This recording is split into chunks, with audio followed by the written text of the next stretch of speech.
Welcome back, ladies and gentlemen, to the Chelsea Roar with me, your host, Ian Kelly, the Chelsea Fan Podcast by the fans, for you, the fans. And you may see that we do have a Chelsea fan on here, a regular guest, of course, Alex.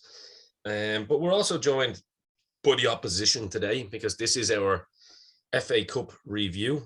I didn't want to make any hasty videos after the match because Noel will tell you I probably wasn't in the mindset to do it because, let's be fair, I was pissed. I probably drank my weight in beer on Saturday because I also had to go to a Holy Communion because it's an Irish thing, right?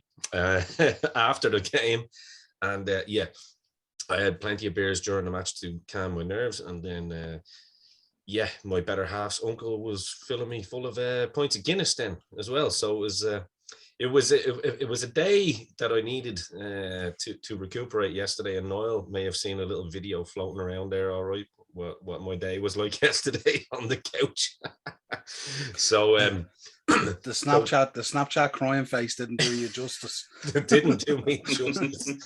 I was woken from slumber by my better half finding it very funny to wake me up with that new sad face emoji going doing the rounds. So it was I wasn't when you get got, you get got, and I was man enough to share it.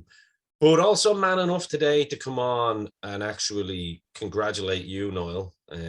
We have to say that first and foremost. Obviously, well done to Liverpool. I thought I'm of the narrative here, lads, that I don't think it was as boring a game as some people say because it was it was a boring 0-0 draw. I don't think so at all. I thought it was a very, very tactical game of football by both teams. The managers, they almost took turns, didn't they? It was like a proper game of chess, turns, and when they wanted to throw players forward, and they kind of realized we better have some emphasis on defense here. And yeah, so Noel, I suppose from your perspective, you as our champions, it would only be right to let you start off here. Obviously, bit of a worry with two of your players going off. Nothing nasty in the injuries or anything like that, I don't think. But not from in terms of it wasn't that kind of mean-spirited match. There was a couple of tackles from behind here and there, but there was nothing that made you jump out of your seat and want to go on the attack like dirty Leeds, But so Noel, take it away. Yeah, well, obviously, thanks very much, man. Appreciate it. Thanks for having me on, by the way, as well. Appreciate coming on board. Always welcome on I think anyone who thought it was a boring game obviously doesn't know their football. I mean, the amount of chances that we created, I mean, you could argue that both teams were a little bit blunt in front of goal.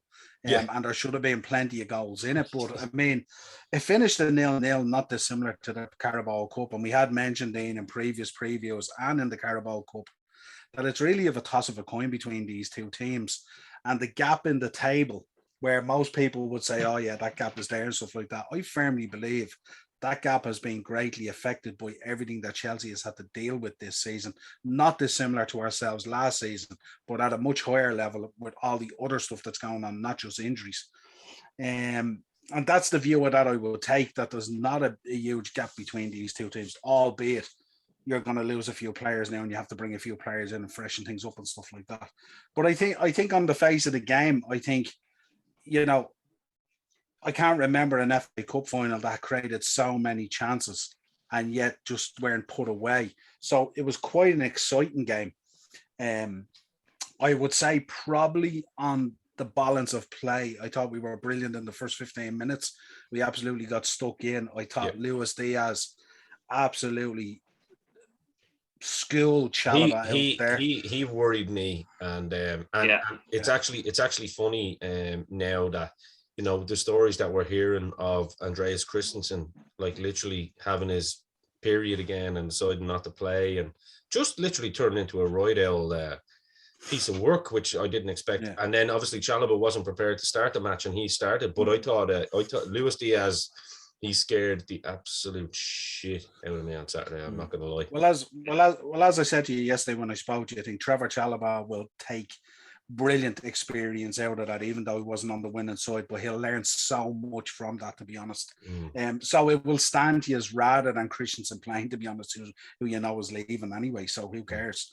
But I think overall the game, I think on the then I think Hughes came into the game greatly and you created chance after chance after chance. I think we came back in again. I just think it was a back and forth kind of game. And we both ran each other ragged into the ground. I mean, every single player on that pitch was absolutely exhausted. I think on the balance of chances, I would probably side with you guys that you guys had the better chances, because I think you guys had more chances inside the posts. I think how Pulisic doesn't take any of those chances is frightening beyond me. 5, wasn't it? 5? Yeah. I think he had 5 chances, but I think of the 5 chances, I think 4 of them were inside the sticks. Yeah, the first one, actually, when he ran across the keeper, you're thinking it just rolled past Alisson. Alisson knew he was beaten, and you were thinking, how is this not gone in? Yeah, but I think that's the way it went. I think Jorginho was slow to come into the game, but then I think he grew into it and really performed well. He did. But I think everyone on I don't think anyone on the day, you could say, had a really, really bad game. Just things didn't fall for people at times, and opportunities came, and we didn't take them, Hughes didn't take them, and it kind of like not dissimilar to the Carabao Cup. I think it was just another one of those days as well, and anyone could have won on penalties. But it was interesting that I listened to Klopp afterwards coming out and saying that they brought in this neurologist or something like that, Neuro 11 or something like that, to specifically work with the players this season in relation to those clutch moments of penalty shootouts and stuff like that and all. And it's like, Ian, we've spoke about it before with these German managers, they don't leave a rock unturned. Not a stone doesn't get unturned. They're absolutely like precise in their preparation and stuff like that, and it just goes to show, even down to that level, to bring in a neuro meticulous, they're meticulous. The psychology of a penalty shootout and stuff like that. And look, can we argue with it? We've won 2 of them, so but that's how I kind of roughly sum it up to begin with. You know what I mean? And I think it's a fair assessment. I think it's very fair, Alex. You're going to bring a different perspective here. One thing I want to add to that, judging by obviously how it looked on TV. For those of us that weren't lucky enough to go to the game, Alex, on the other hand, was at the game. Judging by the narrative on judging by the narrative on TV, the heat was sweltering as well. Oh yeah. So the fact that these players played that, both sets of players played that, for basically 140 minutes of football. Let's be real. When you put in the penalties and all, and maybe 130 if you want to be fair, but because penalties are as mentally taxing probably on your body as doing the run around. So Alex, from your perspective, being there, how was it? I was a little bit cranky on Twitter on the Chelsea Roar, asking some of the Chelsea fans if they were watching the snooker or whether they were watching the football, because it seemed at times that there was sections that were very quiet. What did that come across in person as well? Because a lot of people at the game seemed to say the same.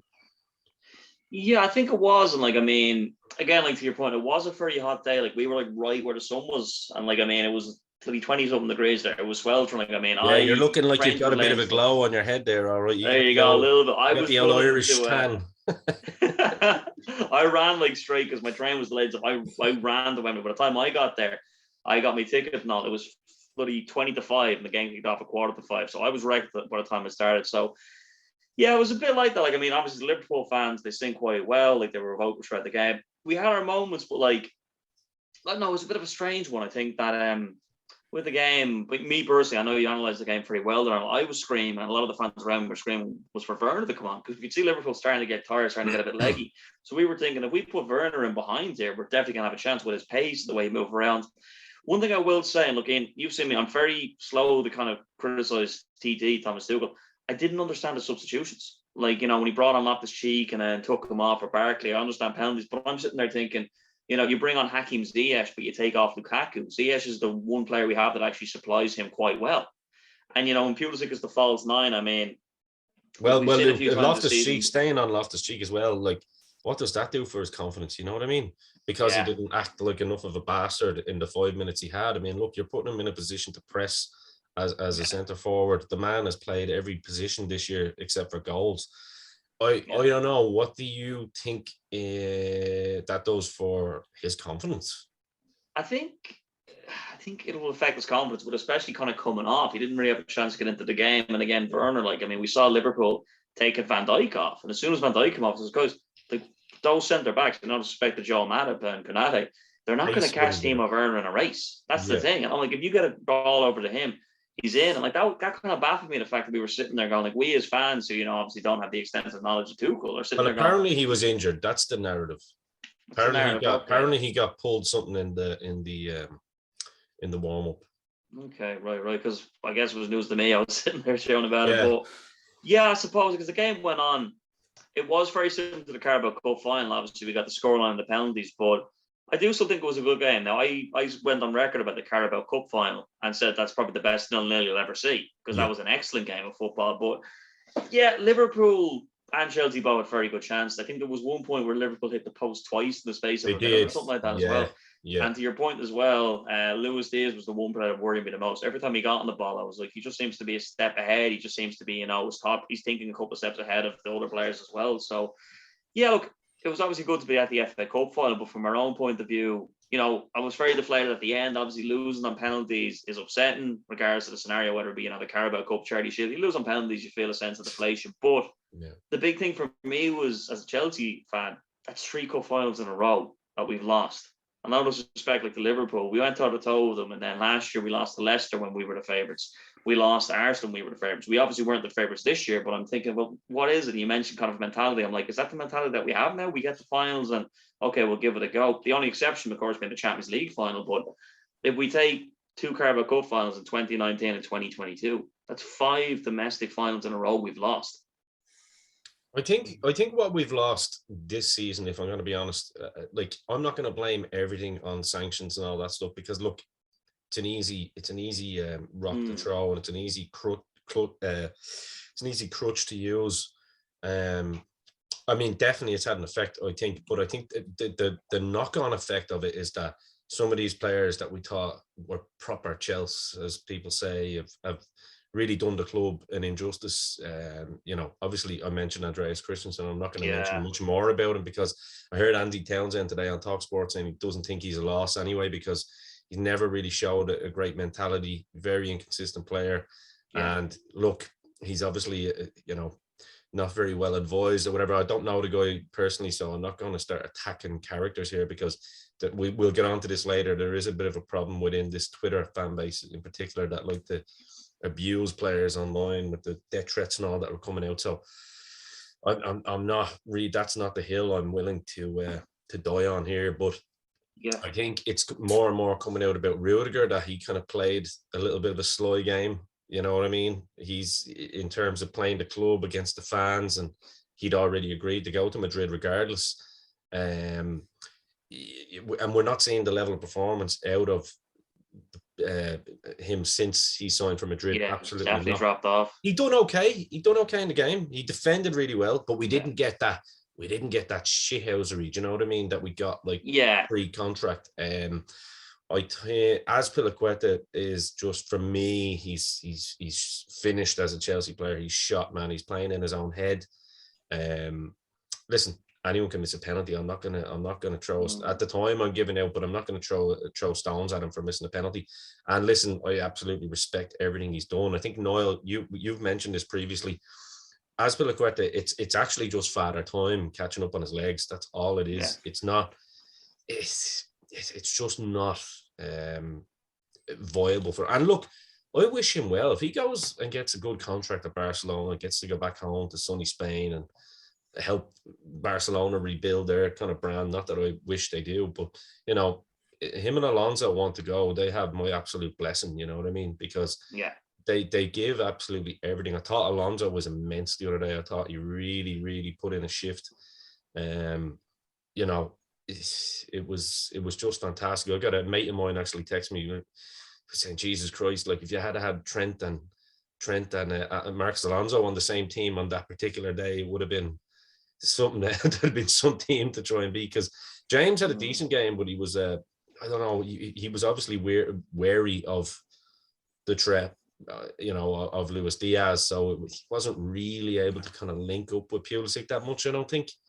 But still he was helping Chalobah. He was helping Chalobah out quite a bit as well. Yeah, but he had a good game. But no, I think that's really where I see it, and I do think there's a mentality issue. I think there's certain players that don't have mentality. I think Lukaku, I didn't think had the worst game, but at the same time, he had some chances that they need to be clutch when you're paying 100 million for a striker. I mean, that one where he comes across, he actually got the better of just got the run on Van Dijk.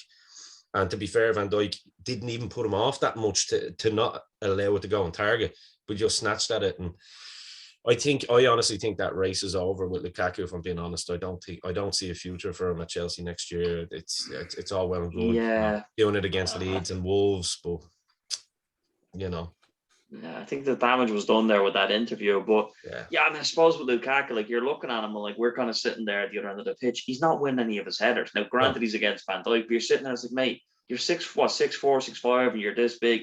Get up and win your header. Like, but it's kind of like he's ducking and like watching it. It's like he's overthinking. It's like, just get up and knock it on. So we saw Giroud do that. Konate got in his head as well, I thought, very well. Konate, there was even a little moment, and I wasn't calling for a penalty on this. I thought it was shithousery defending. I loved it. Probably seeing the one where Konate had a hand around his neck and all, like, and it wasn't enough to kind of call for a penalty or anything. But I was kind of like, that's what I want my defenders. Well, I don't want Chelsea defenders doing that because then it would be a fucking penalty. But but you know what I mean. I thought the boy Konate had a fantastic game, and I thought he in particular really quieting down Lukaku, because I was expecting that battle with Lukaku and Van Dijk, and there was a couple of moments, but it didn't turn any of them. Or Noel, you must have been sitting there as a Liverpool fan saying, "Grand."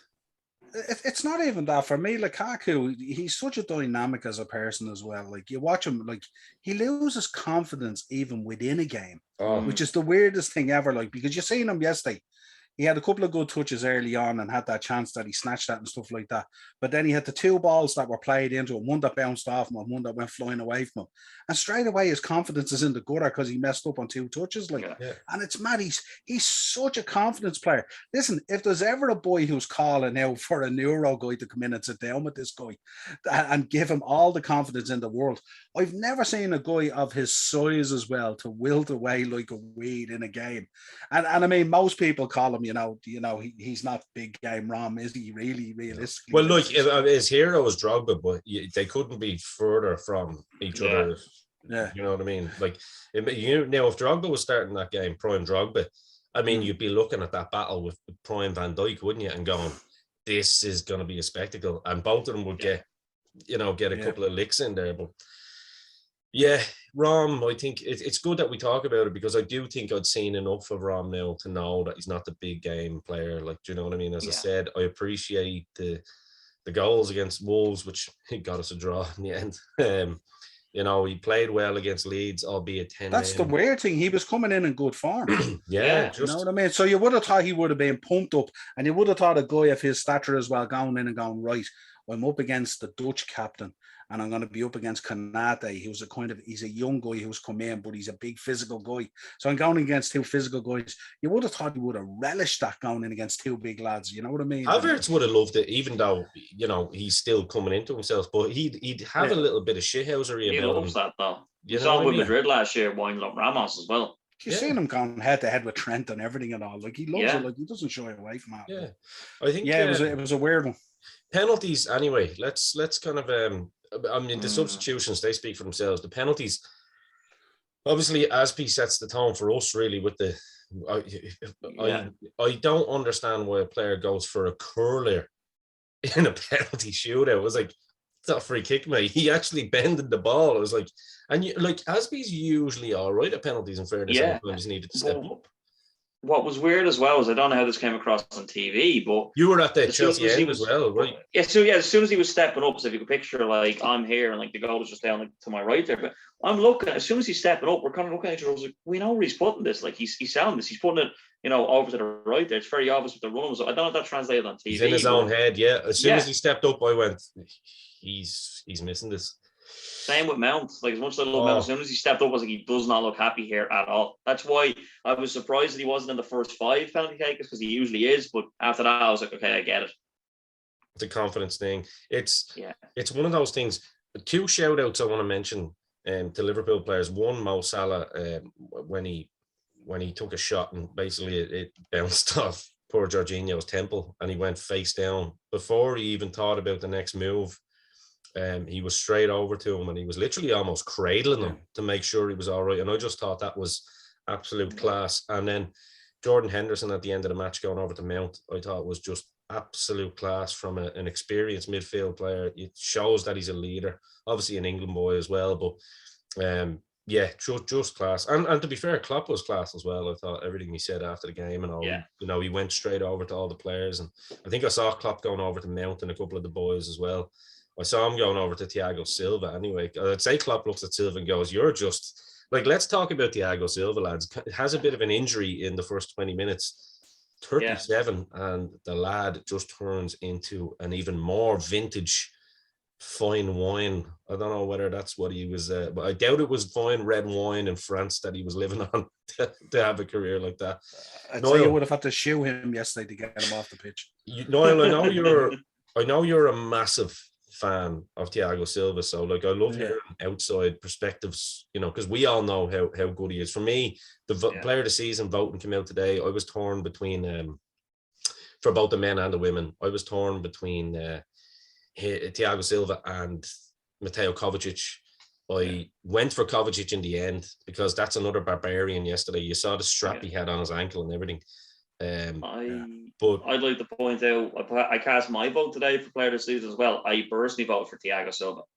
Yeah, I felt bad when I didn't, and I voted for Mateo Kovacic. But then I thought, you know what, like you have to pick someone. But and of course, Sam Kerr. Put Sam Kerr in that Chelsea team. She'd do more damage. I would have liked to see her. I would have liked to see her on Saturday. What a player! But just for me, Silva. Look, for me, another player I thought about was Reece James because I think he's been phenomenal this season. But it's just the injuries. Just for me, it's just with Silva. I know Kovacic is out for a while. He has been immense, but not just Silva the whole way through. He hasn't dropped his performance the whole way through. At 37 years of age, all season, just been absolutely phenomenal. Yeah, he's an incredible player. Like he's just. And he does that work. A lot of it just goes unnoticed. He just shows up, and he rarely drops from an 8 out of 10. But the problem is that's our expectation of him. So his 8 out of 10 is everyone else's 6. That kind of way. Yeah. So he's incredible, like him for his age. And I think, did I read today? Is he the oldest player or oldest defender to play in the FA Cup final? Oldest player. I read a stat like that today, as far as I know. I'm not sure. I'm not sure whether it was oldest player or oldest defender, but it was one of them anyway. So, but he went out there, like the age that he's playing at, and you see him there, and like he makes a show of other lads on the pitch who are like 10, 12 years younger than him. You know what I mean? And he's just, it's amazing what he can do, and his reading of the game, and his not only that, you can see, I mean, Alex, you would have seen it in the ground yesterday, his coaching of the guys around him. Yeah. Van Dijk does the same thing. I'd say it must be a nightmare to play alongside these guys because they're just in your ear for 90 minutes, non-stop hounding you to keep you on your toes. And Van Dijk does be the same with Robbo, and even going over as far as Trent and stuff like that. So they're very alike in that way. They are. But I think, like, I love your man Kovacic. I just think he's an absolute warrior. He reminds me of Russell Crowe and Gladiator. If you got into a row in a bar, he's the guy you want behind you without a doubt. And even Tuchel yesterday after the game talking about him, saying, I don't even know how he got the football boot on his foot with the size of his ankle. And I was thinking, that guy's an absolute hero. He's and he has that big broken nose as well. He's been in a few tear-ups. I mean, you saw him looking at the Leeds fans like with a broken ankle, just going, "Come at me, bro." Do you know what I mean? This guy had a tough upbringing. Oh, yeah. It's funny because I was very close at the Brentford game when he was warming up. He was actually right in front of us. And I should have taken a few pictures, but I'm not that picture guy. Do you know what I mean? I just want to soak in the match. And like when the Brentford fans were shouting down at them, he's there, like just looking up at them like that. He's like, it's like Stone Cold Steve Austin just staring up at them going, yeah, I can hear you. And then he's just laughing, and like he had no bother going up. That's a question I wanted to actually put to you. Obviously there's been talk about Azpilicueta going, and it does look like that seems to be the narrative now. I think he knows his time is done, and obviously, as we mentioned, he could go to Barcelona. If we're looking at captains, three names that have been mentioned. One was Reece James. I think Reece James is a future captain for sure. Yeah. But two that have been mentioned to me are Thiago Silva and Mateo Kovacic. I absolutely think Kovacic has captain material about him, especially looking at that yesterday. And I would have no problem with a Mateo Kovacic being the club captain next year. I don't know what you think, Alex. Kovacic would be somebody that I would like as captain, but again, personally, I think if they are going to make somebody captain, Thiago Silva is made for it. Like I've always said about Silva since he came in, he reminds me of just Marcel Desailly, just a player that came to Chelsea late in his career on a free. Rory Jennings, by the way, didn't rate really because he didn't have a great Chelsea career. Yeah. Well, look, I mean, I won't get into that guy. I know a lot Marcel of Desailly. Yeah. He What? was on. If you want to check it out, I'll send you the link. He was on Soccer Saturday the other morning, and it was him and another Liverpool fan, and they were putting their best all-time 11s. Yeah. You probably saw it, and he goes, a lot of people think that Marcel Desailly came in and done, wonders for Chelsea. He goes, but it's really not true, in fairness. And I was just like, mate, you ask John Terry if that's true.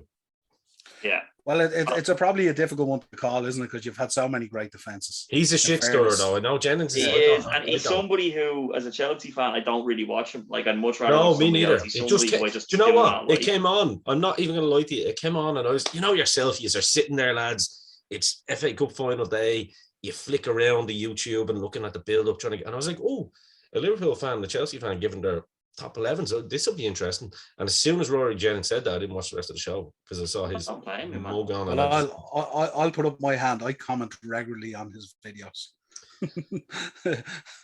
Listen, we all have our problems. You'd both appreciate the comments that I put up there. Well, no, I know you, so I can imagine. But look, I generally don't let guys off the hook. I just think for me, I think a Kovacic, I would possibly go down the Kovacic route of being the captain next year with Reece James as vice captain, because I don't think Thiago Silva needs or demands an armband to do what he does on the pitch. And I think having him around there, that's your captain duo for going in for the next 5 years. Do you know what I mean? Probably 10 plus in Reece's case. So that's just my thoughts and opinions on it. But let's look at the darker side of things. And I don't want to spend too much on this, but the Mason Mount hate is something that we've talked about on this show. That I do not get. Now, by saying that, I do think Mason Mount, listen, we all would have loved him to be Roberto Baggio or Alessandro Del Piero. You know what I mean? I think Mason Mount kind of in his own head thinks he's capable of more than what he actually is. And I think his corners are not great. His set pieces in general are not great. He was a penalty taker when he's younger. I don't see him as a penalty taker. And I definitely don't see him as a corner kick taker. I think when you look at our best corners, they always come from the wing backs. Marcos Alonso and Reece James. However, the boy stepped up in an FA Cup final. I mean, he didn't have the best of games for Reece, but I mean, the guy, he didn't have a bad game either. Like, it was a 7 out of 10 at worst. But I mean, Noel, you've talked about it before as well. His energy levels are absolutely out of this world. I mean, his press, he is so important to how Thomas Tuchel plays with that press. And Tuchel called for an investigation to be done on these people that are giving him abuse. Apparently, there was death threats and all these stupid things. And then there was death threats to, Twitter accounts from people that don't agree with, the likes of Alex Goldberg and all that. Alex Goldberg, great channel, by the way. American guy, good Chelsea fan, drops great content. Him getting death threats and all this kind of stuff. It's like, when does it end with this shit? Do you know what I mean? Yeah. Like, I mean, from the outside, Noel, you're probably looking at that going, how the fuck can your own fan base be so volatile and mixed towards one lad? The thing about it is, Ian, it's consistent across most of the teams. There's always that element within your fan base that are keyboard warriors, and they wouldn't say boo. They live with their mother still at 40 years of age, and they wouldn't say boo to someone on the street and stuff like that. And just to be honest with you, I don't see it going away anytime soon. But the thing about it is with a guy like Mason Mount, I think he still has huge potential. And I think it's in terms of coaching and stuff like that. I think he's a very talented boy. I think he's gone through. I know we're winning the Champions League and the Super Cup and the World Club Cup and stuff like that. Especially the latter two trophies. I think it smoothed over some issues that are there, really, you know. And I think probably the situation where he went through with Frank Lampard and stuff like that, and then when Frank left and Thomas Tuchel teacher's came pet, in, and yeah, they were calling him the teacher. Yeah. Yeah, you know what I mean. But there's a lot of upheaval there as well, and it's been very disjointed. And for a guy like him, you know, he really has tried to saddle the burden there himself and take it on, because he has seen as being that Chelsea guy. He's the, you know, he's the Trent Alexander, he's the Scouser in your team, you know, that kind of way. He's the Chelsea in your team. Yeah. And it's just, it's a difficult one for him to shoulder. He carries that responsibility there, you know what I mean? And the problem is, a lot of the guys around him don't carry that responsibility the way he does. Like, he's genuinely disappointed at losing yesterday, and also genuinely disappointed at losing to Liverpool. And it's not just that disappointment you get when you lose a final. And I think there's much better from him to come. I think you'll see a different boy next year. I think you'll get another pre-season with Tuchel. I think if you bring in the right people around him and stuff like that, and you figure out, the thing about it is 13 goals. Just there's a stat, right? So it's his best ever return, 13 goals and 11 assists. I think he's got 30 plus goal involvements this year. So he's right up there, I believe, with Kevin De Bruyne and Mo Salah, which is in what most people would say was a bad season for Chelsea. Yeah. You know what I mean? And I just think, I was going to say about Mount as well. You got to remember as well, if you look at like 13 goals, 11 assists in midfield, like that's, you know, Lampard used to hit those at some stage of his career, even early on. But the fact that the age, he's younger than Lampard, when Lampard was hitting, I think he's younger than Lampard. He's 5-6 years younger than Lampard was when he's hitting those stats. So I love Mason Mount. I think he is a really big. I think he's a very good player. I know people say whatever. I think he's had a good season. He's blown hot and cold, but I think he's going to be a massive player for Chelsea next season and the seasons following. I think he's all the potential in the world. Yeah, I think Ian, the problem is he's kind of like, I think he needs to be coached and he needs to understand what's involved and stuff like that. And I think with Chelsea this year, the one thing we've seen is I don't really know this season how Chelsea wanted to play. Yeah. And it seemed from week to week with everything you had to face, be it injuries, players out, indecision, players threatening to leave, all this kind of stuff that was coming out, the press, obviously the ownership thing and all that. And I think it's just muddled everything up so much that guys, they just couldn't understand football. And obviously, whatever way Tuchel was coaching them, he just couldn't get it into them exactly what he wanted and stuff like that, or else they just couldn't take it in because they were focused on so much external stuff, if you like. And I think a lot of people, when they look at Chelsea this season, they think, like, how good was Chelsea up till the point where they lost Chilwell? That's what I was going to say. And that's what people forget, and that for me is a big one. Like, and then James shortly after, and then James, and then all the other shite, and Tuchel was going through a divorce, and you know, and it weighed heavy on him, and we should talk about the post-match press conference that he gave, because it has been a really stressful season for him. We seen he had a blow up that time when he was asked about the Ukrainian invasion and all. It really got to him and all that. This was being put on him, and this was at a time where he was going through a lot of personal shit as well. On top of that, and I just think, and I said it to you, once the ownership is sorted out, once you move on a lot of players. But I think for Chelsea, and you spoke about Aspie and Christian Pulisic might come into this conversation as well. In order to bridge that gap, and we somewhat still have that gap with City as well. And you know, definitely. So in order to bridge that gap, I think we just have to get ruthless. You know what I mean? Just Aspie would have to go for you. Pulisic, clearly, you know, if he's only going to give you 3 months a season, if he's going to need 6 chances to put a goal in, he's not that guy. He's no good to you. And you just have to be ruthless in those situations. And just like you even seen it with Pep this season, you know what I mean? Like when Grealish was acting the maggot and all, and he wasn't performing and stuff like that, whipped out a team. When Sterling was talking about moves around the Christmas time and stuff like that, whipped out a team. Absolutely ruthless. That's the way it has to be in order to bridge that gap. And I just think there's a number of players there that obviously they've decided that their future is elsewhere, but there's a number of players there as well that I think either they're just not good enough or they're coasting. And I think that has to be, that needs attention as well. That's interesting. You've really brought me, you've segued beautifully. You can tell that we've been around each other a minute now, can't you, on these podcasts here, because it's like yin and yang. Because I was going to get into that now. Obviously, there's a little bit of scaremongering this evening that, the deal could be faulted again, blah blah blah. I've talked to a couple. Well, I haven't talked to them, but I've looked at a couple of the sources that are in the know, and they basically said no. It's the government basically just trying to play hardball and all that kind of stuff. It's. I didn't say what's the latest issue they've raised. They're just saying that apparently there's been another hitch in the deal that, like, they're basically trying to put it on Roman to say again, like, that he's making it difficult to sell it because of the 1.6 billion thing. It's the government using the press as a way to kind of get what they want. Yeah, no, I seen the Portuguese thing today. Did they block the sale of a mansion that they believe he owns? Did you see that today? It's something stupid like that. And I think most people that are kind of smart enough now to know, even opposition fans are going, this government want that 1.6 somehow to go to them, which is very strange considering they're supposed to be anti-war and stuff like that. You know what I mean? So look, watch this space, but all the sources like Simon Phillips and Ben Jacobs and all, who have literally been absolutely spot on, by the way, shout out to those two accounts. With their kind of journalism, it's been absolutely fantastic, and they've been, and same with Matt Law and all, like, they've been great for Chelsea fans and kind of the first go-to when we smell bullshit.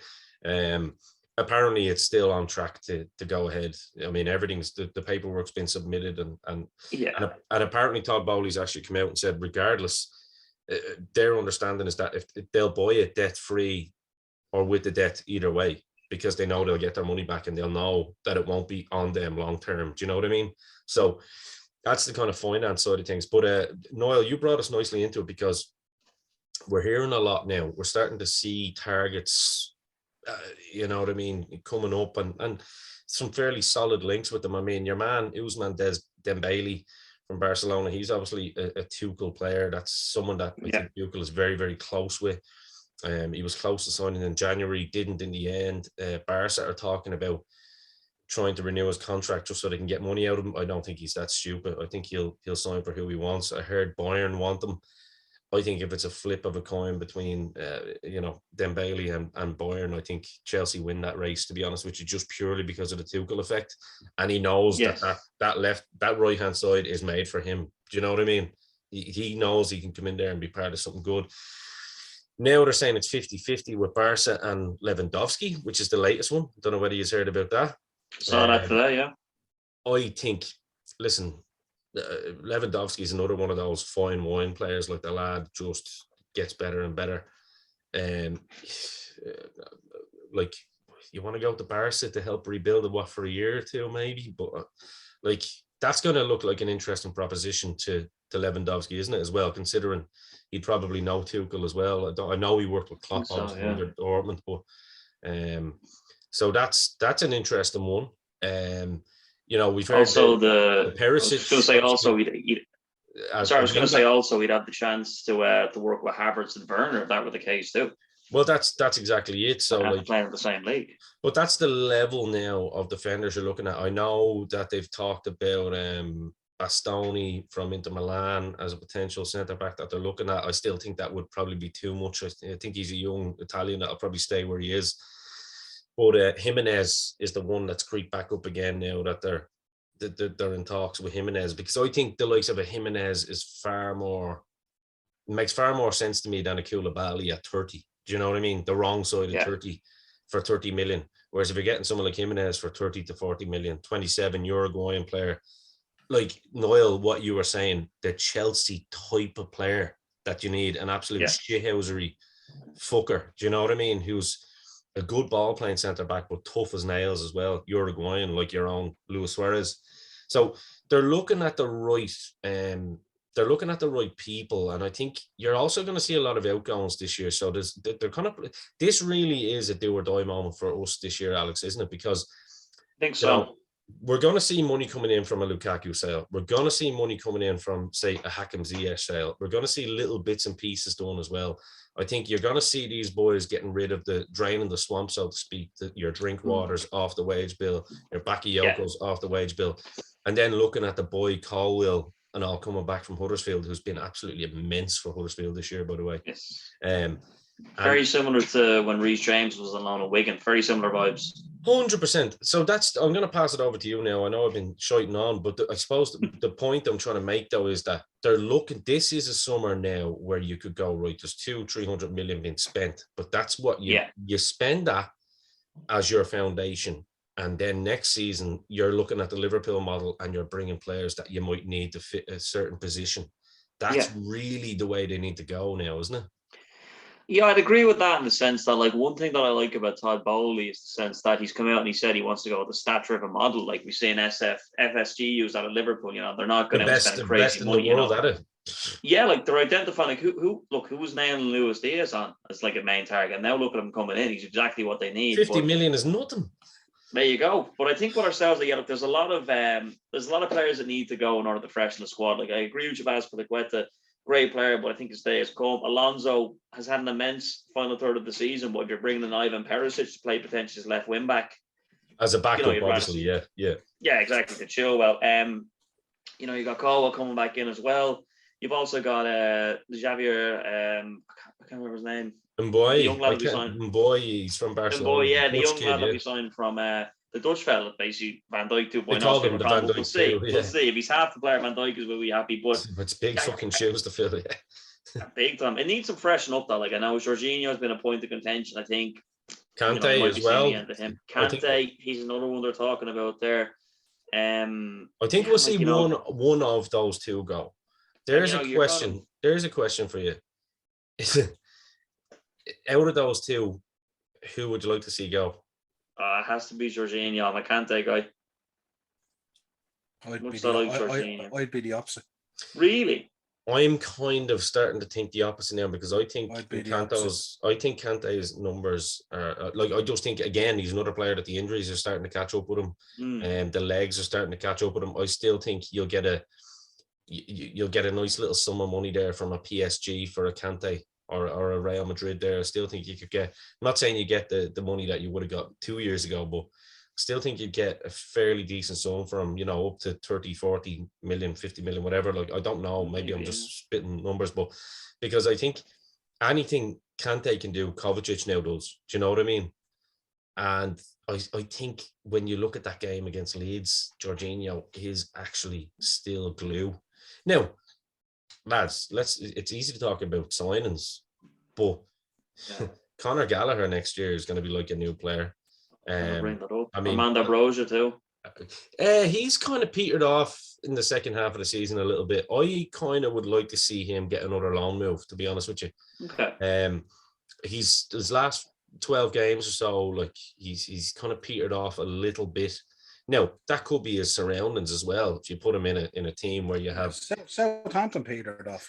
At one stage, they were on a terrible run, looking at a relegation battle. Remember? Yes, and he was still scoring. It's kind of, but they had pulled it back then and stuff like that. But I think the bigger picture as well is for those guys as well is you're going to need a squad.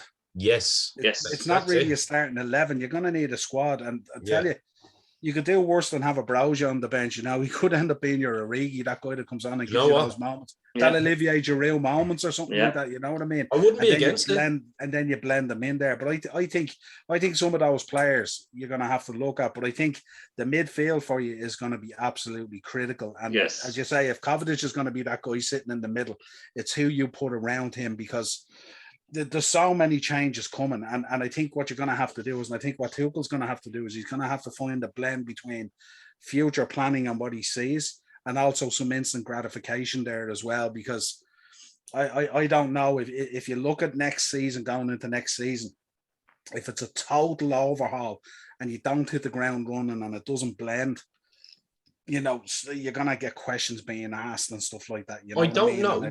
I think historically, we need to kind of get that out of our head though now, because that's what we had with Roman.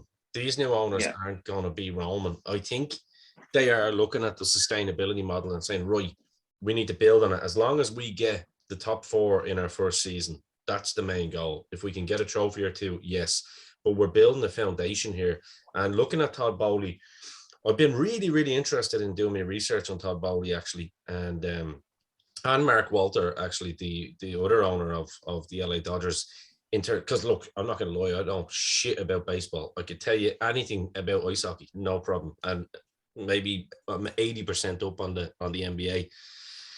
But the Dodgers were literally at the brink of, liquidation as well. They had only their name, basically. Do you know what I mean? They only had their name, and they went in, they bought the team, but the first thing that they did within the first year was brought in the best of the best. You know what I mean? And his whole idea was that by bringing in the best of the best, he goes, you're not looking for year 1 success. And this is the way the Americans talk, we're not looking for year 1 success. We're looking at year 2, year 3, So he knew by putting the money in from the get-go that you're going to have that long-term sustainability.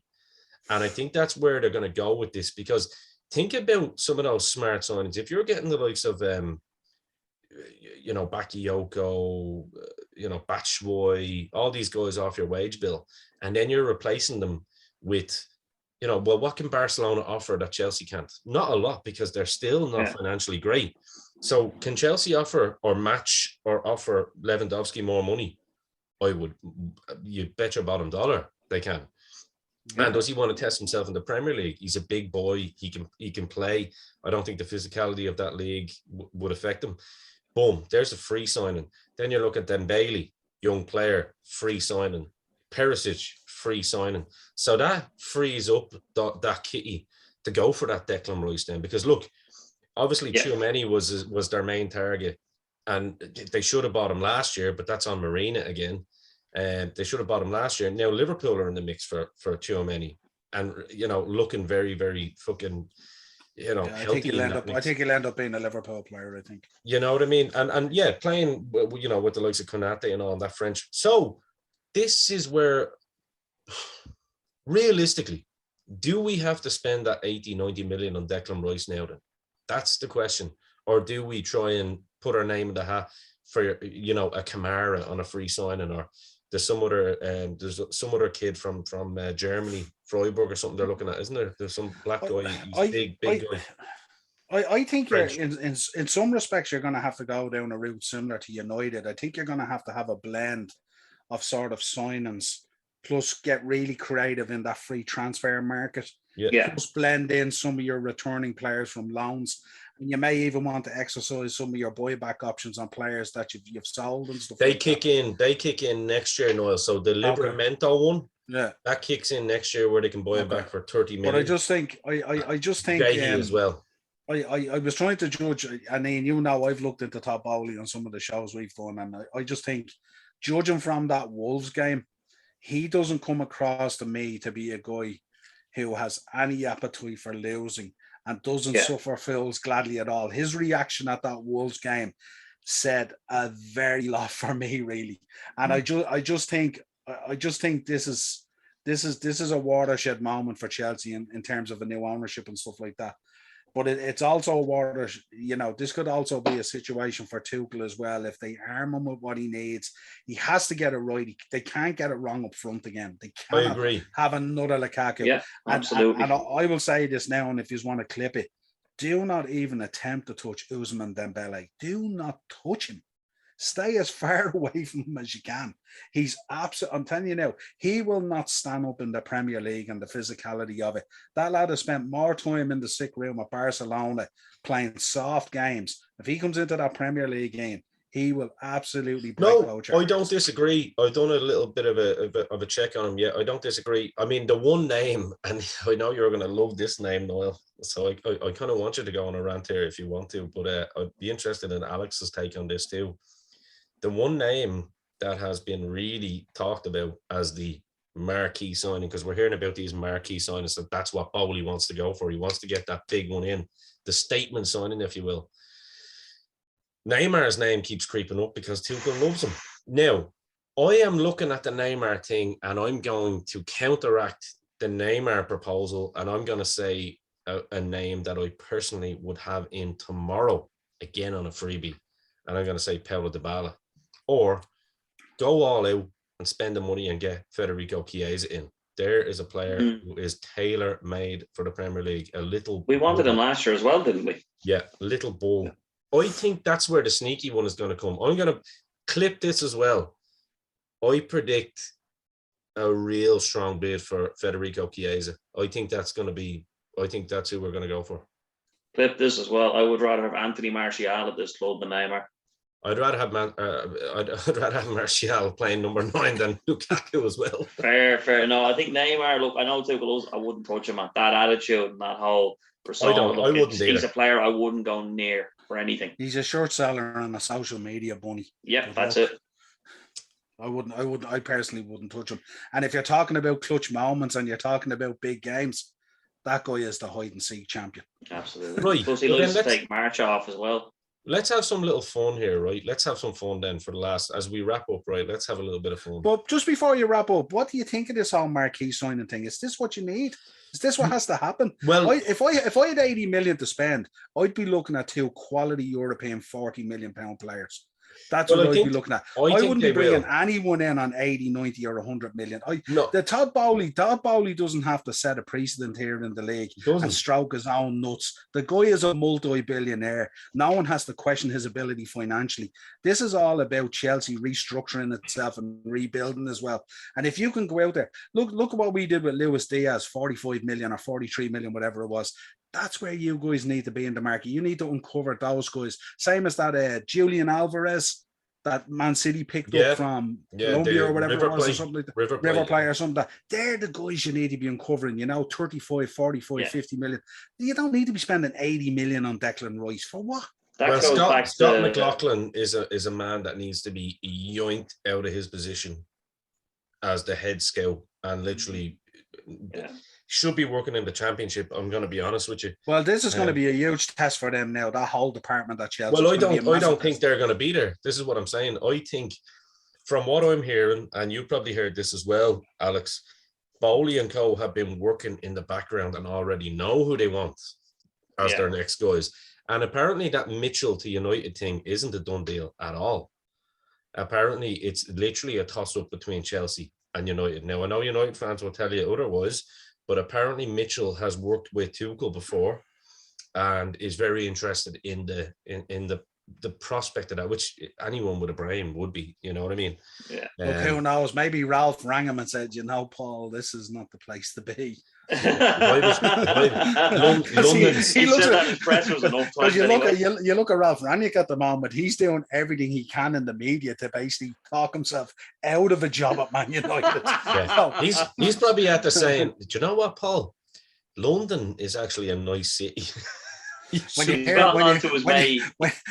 Rangnick coming out and going, oh yeah, we were in for Luis Diaz, and you're going, I reckon that's not good. Ralph Rangnick has gotten onto his mate Rome and gone, you don't have Todd Bowley's cell number by any chance, do you? I tell you, once they rang him for the Austrian job, he said, 4 days a month. Yeah, I can handle that. I'm telling you. It's only as caretaker. I'll gladly clean the toilet. Just get me out of here. I suppose where I was going with that was the likes of the Paul Mitchell is what we need to be looking at. You know what I mean? A Paul Mitchell or a Lewis Campos, something like that. I still think Paul Mitchell, I think it makes sense because he's a young lad, you know what I mean? And he's good at what he does. And I think that Chelsea project for him over the long-term sustainability, the model that Liverpool have created is tailor-made for him. He knows that, you could, if that doesn't work for Ten Hag next year, it's just like, well, what the fuck? You know what I mean? So I'm hearing as well that he's obviously been in talks with other people. He wants to bring certain people back. I've heard Michael Ballack's name being mentioned. I've heard, you know what I mean? So there's definitely, I think there's going to be a restructure from the top down because Marina doesn't hold the power anymore. Do you know what I mean? Bruce Buck, I think they should keep him for as little amount of time as possible. I know he's American and whatnot, but I think they'll find him out fairly quickly as well. You're back in that Super League too. You're going to have to maintain like a 6 or a 12-month transition period for these guys. They'll be there. But what I'm saying is, the first thing is you put your director of football in there that works closely with your coaching staff. You bring in the coaching staff that they need. You look at the fitness coaches and going, what's the story with their injuries this year? Why is that happening? do we need to kind of look at some of these lads and go, well, I know there's a young Irish fella there and all, but I mean, I don't know. Do you know what I mean? It's like, again, it's going back to what Niall said. Second best isn't good enough. You need to get the best of the best, not just on the pitch, but behind the scenes. The elite talent, that are in their field, whether it be physios, performance analysis, sports scientists. And I think what I was going to say to you is just to have a little bit of fun was I want both of you to name 3 players. And the reason I say 3, because, it'll give you a chance rather than just saying the one. Just think of 3 players that you realistically think, to give our fans a little bit of hope, I suppose. Because Niall, you're always on the news. You always know what players are linked with what as well. But 3 realistic players and signings that you think are going to be playing at Stamford Bridge next year. And then I'll give you mine. Okay. Does that include loan players or actual just new signings? No, new signings. New signings. Okay, well, first one I'm going to I wasn't going to get you that easy. Like, or is it someone you think we think that Chelsea should go for? If you, whatever way you want to play it. If you want, yeah. Okay. Yeah. Whatever way you want to play it. I'll go first. But that would be realistic. You know what I mean? You can't realistic say person, I think will be there next season. Okay. I think we'll see Jules Koundé done. I think Jules Koundé is somebody that we'll see because Tuchel's been after him for the past year. Yeah. I do think that if we test the water enough, that we'll get Declan Rice. It might cost a fair bit, but I do see Declan Rice from there next season, especially with Aurelien Tchouameni been linked with Liverpool. I do think that if he goes to Liverpool, Chelsea have to go all out to get Rice. I think they're back into a corner there. And to be honest with you, I know Nigel said not to touch him. I do think Dembele is something that will come in because I do think Tuchel loves the guy. I know you're saying about the physicality, but he played his best ball into Tuchel, and I personally just think Tuchel loves him. I'm not saying I think he's going to light the world up, but I think it's something we're going to see. He'll end up causing Tuchel his job. Maybe, but I do think it's something we're going to see him because Tuchel has a relationship with him. So they're 3 players I think we will see at Chelsea next season. Okay. Yeah. Noel? I'd go for Pau Torres at the back if you could get him. I'd certainly explore Ruben Neves at Wolves. I think he's a fantastic player. Good show. I hear United are close to signing him, don't know. I'm not too sure. I know everyone is looking at him, but he's just between skill, physicality, ball playing, an eye for a pass and stuff like that. I think he's a fantastic player. Yeah. And then up front, what I would do is I'd put Lukaku on the ferry back to Italy, and I'd swap him out, and I might take Lautaro Martinez. Fair. They're the 3 I would be. They're the 3 I would be thinking. Now you could splinter that around and have a look. I mean, there's others as well, but I think if you could put a sort of a spine there going up that team like that with a bit of physicality, flair, and newness and stuff like that, I think it might. He's big money though, isn't he? Because he's who Bayern are looking to bring in now to replace Lewandowski. Would you explore the Lewandowski one? I would take him if he's available. I don't see it happening, but my 3 picks were based on who I think will actually. I think he ends up at Barcelona perfectly. I do as well, but that's why if you had have asked me 3 players who I'd love to bring in, they said I'll pick 3 players to bring in. My response would have been different. I probably would have gone Lewandowski, Chiesa, and Pau Torres. To your point, there, there's 3 players that I try and get them because they're unbelievable. Do you think Pau Torres is realistic, Noel? Like if you're looking at Jimenez and Pau Torres, I mean, obviously, look, Chelsea's a bigger team than Villarreal, but like it's all about what teams are looking at Pau Torres this year, really. Yeah, I haven't looked at the finish to the La Liga table, but I don't know whether Villarreal have European football this year, are they? Or did they not too sure. Not too. I know they were in 6th or 7th or something like that. But I'll have a look now if you want. You're looking yourself, okay? Yeah, Chelsea can offer him Champions League football, and obviously he got a taste for it this year, getting to the semi-final. I think the problem with Pau Torres is though, half of Europe will be after him.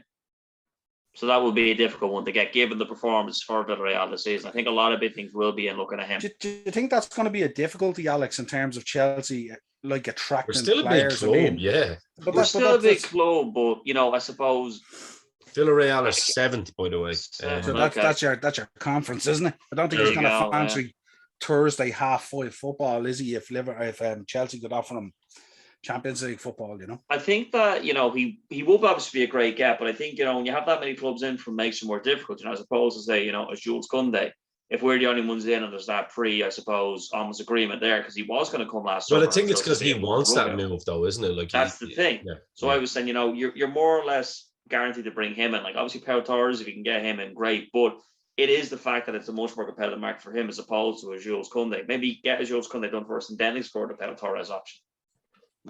Yeah, well, you're gonna probably need to bring in kind of both beside Thiago Silva. Well, they need to. They need yes, to. That's the thing. yeah, and I think I think at the moment with the way the market's going to go as well, teams are just coming out of the traps like greyhounds at the moment, and I think what happens is this will test Chelsea from a signing and a point of view because you're going to have to be working on so many deals coinciding with each other at the same time. And you're going to have to be on it. But I think you're going to have to bring in two. And if I was bringing in two, obviously the relationship is there with Koundé. The deal is more or less done. It just has to be rubber stamped. And they tried to hold you over a barrel, but that's not going to happen. But I think definitely if I was looking at another defender, Pau Torres is that physical guy that fits that Chelsea. They are my personal choices. I'm okay with... Oh, yeah, sorry. Alex, go ahead. Sorry. I was going to say they are my two choices, despite the article I saw where Richard Keys is recommended we go out to sign Harry Maguire. No. There's a lot of things wrong with that, and I won't get into that. That's another podcast. We could explain everything. Not wrong the 90s anymore, Richard. Don't worry. I suppose the other thing as well, if Kante was going to move on, you could do worse than go out and sign Basuma, could you, for your box-to-box guy? Outstanding. It'd be tough for Potter to let him go, but I'm sure you'd figure it out, But another outstanding. I mean, there's plenty of outstanding players in the Premier League. If you pony up reasonable money, you'll probably get them and stuff like that. Basuma is outstanding. Absolutely. Big fan of Basuma. Big fan. I like him. And again, Chelsea mode, physicality, lots of skill, great awareness, brilliant footballer. Creates cheaper option than Declan Rice as well, and could probably do as good a job. Yeah, and if we wanted to look just inside the Premier League, we could always, if it was there, I wouldn't be against testing Leicester's as for Yuri Tillemans. Yeah, good player. I see him. I've said this for a long time. I see him at Liverpool eventually. I don't know why. I don't. I know you have been looking at him though, and I know that City have been looking at him, but I do see him at one of those clubs. I think he's a really, really good ball player, but I don't think he's physical enough.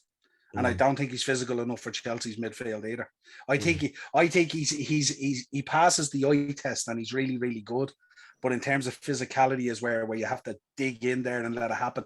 I think at times this season he's let Leicester down greatly in terms of that physicality. I think at times he's popped up and scored goals and looked really, really good. But you can see even at times as well, Rodgers took him out of the team.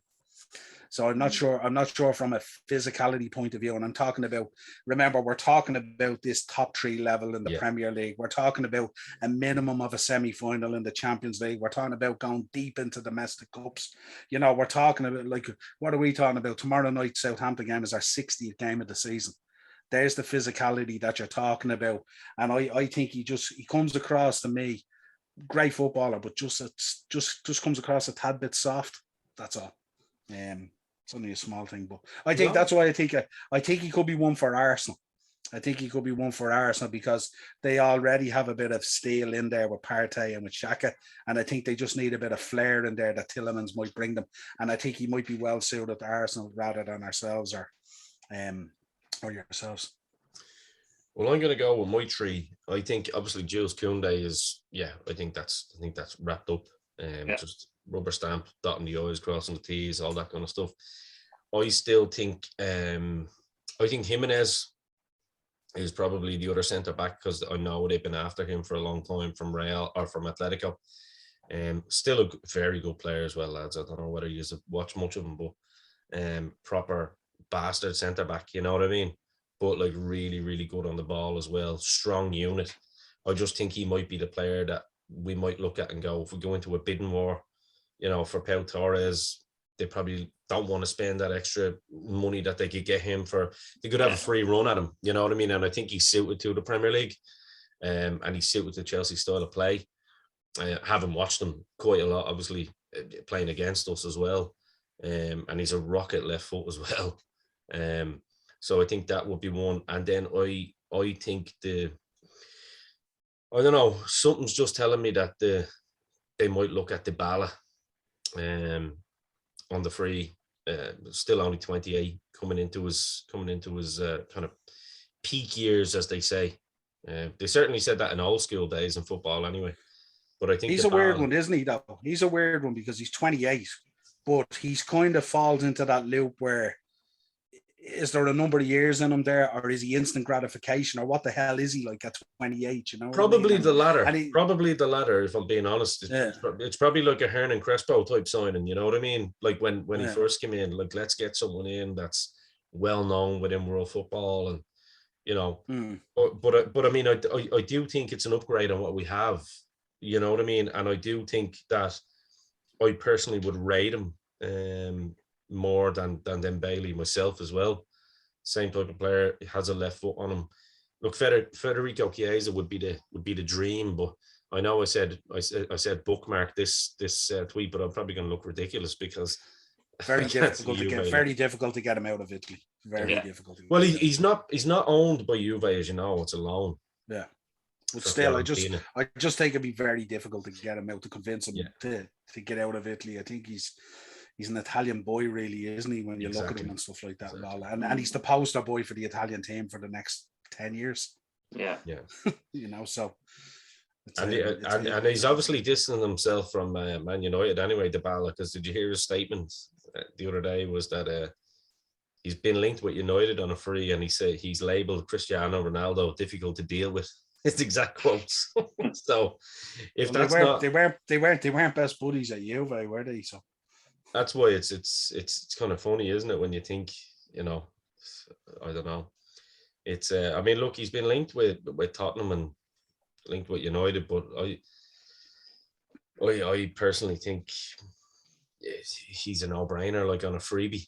You know what I mean? I think it's going to be the most exciting transfer window we've seen probably in about 10 years in the Premier League. I think.